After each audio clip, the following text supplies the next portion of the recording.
Priceless. State Senator wants to slash all funds to Obama's presidential center, here's why. Rep. William Sam McCann is a Republican currently representing the 50th District in Central Illinois. He turned heads when he announced he was running for governor as the nominee of the newly founded Conservative Party in April 2018. He is now turning heads for a very different reason, and it has many conservatives as well as many other residents of the city of Chicago cheering. McCann has filed a bill in an effort to redirect $180 million set aside in a grant by the state of Illinois for infrastructure surrounding the Obama Presidential Center. It is a grant the heavily indebted state can ill afford. McCann states it is not fair to the people residing downstate to see their already high taxes increase even further to pay for infrastructure improvements in the Chicagoland area that they may never see or receive any benefit from. The project has faced a significant amount of criticism even from those local to Chicago's South Side. Professors and faculty members from the University of Chicago, where former President Barack Obama once taught, voiced significant objections as well. They, along with many neighborhood residents and activists, do not believe the Obama Center will deliver any sort of economic benefits to Chicago's South Side. Other critics say that the use of government-owned land to build a private facility will hurt instead of help Chicago's South Side neighborhood. We remain steadfast in our opposition to the confiscation of public parkland for the Obama Presidential Center, which is a private facility, Charles A. Birnbaum, President and CEO of the Cultural Landscape Foundation. Birnbaum added, "The people of Chicago were told they would get a presidential library administered by the National Archives, a federal facility, in exchange for the confiscation of historic parkland, listed in the National Register of Historic Places. Instead, they're getting a privately operated entertainment campus with a 235-foot-tall tower, a recording studio, auditorium, and sports facility, and other amenities." The Obama Foundation has stated that the proposed Zion-designated historic parkland would not be administered by the National Archives and Records Administration and would not function as a presidential library housing records, manuscripts, and papers from the Obama White House, as is the norm. Instead, the proposed center would include a museum, a public plaza, a library, and an athletics center, essentially functioning as a community center for the privileged. This announcement has sparked significant questions of just how useful is a presidential library if there is nothing for scholars to research housed within it. According to the Chicago Tribune, the Obama Library seems more like a playland than a presidential archive. The facility will house a children's play garden, sledding hill, green spaces for picnics and outdoor gatherings, basketball courts, and even a recording studio. After months of deliberations and planning with the University of Chicago, the University of Hawaii, and New York City's Columbia University all vying for the honor of hosting the Obama Library, in April 2015 the Obamas chose Chicago as the location for the facility.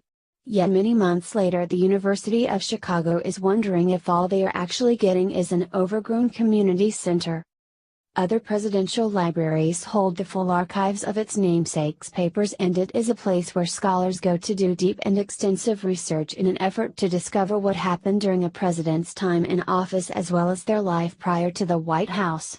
Many of Obama's classified documents are still in the hands of the federal government in Washington, D.C., but the remainder of his records are currently located in a suburban storage facility near Chicago. Without these papers and archives, exactly what use will Obama's library be for the city of Chicago?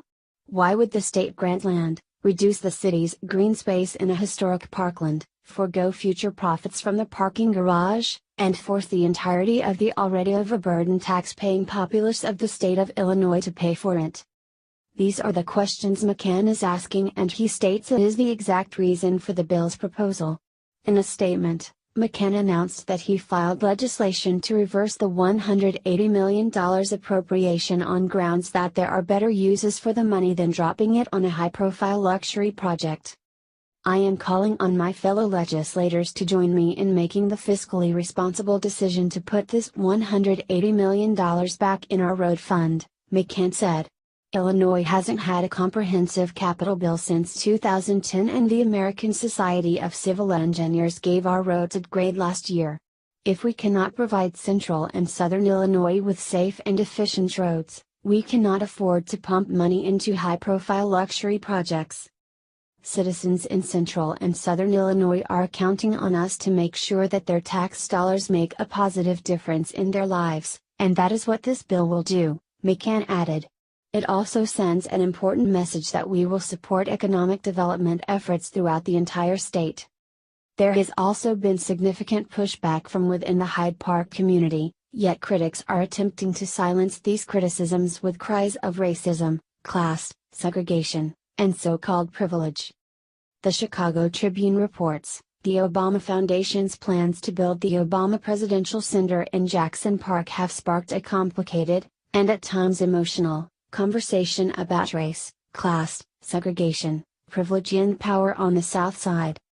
The conversation has raised delicate and fragile issues: who gets a voice in the discussion, who gets heard, who gets action, and how the history of racial and class segregation shapes expectations.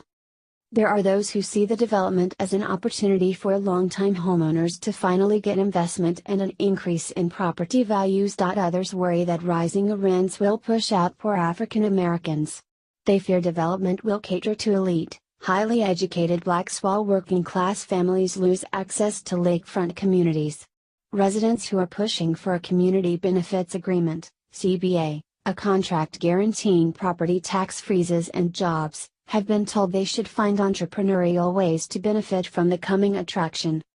Meanwhile, white Hyde Park residents have been accused of being silent about displacement, affordable housing and unemployment, while using their voices to save birds, butterflies and nature sanctuaries, or to object to longer commute times.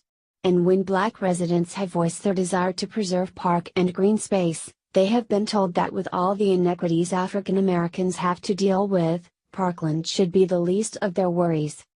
In some ways, it's the collision of issues facing the entire city, but playing out dramatically in four neighborhoods: Hyde Park, Washington Park, South Shore, and Woodlawn.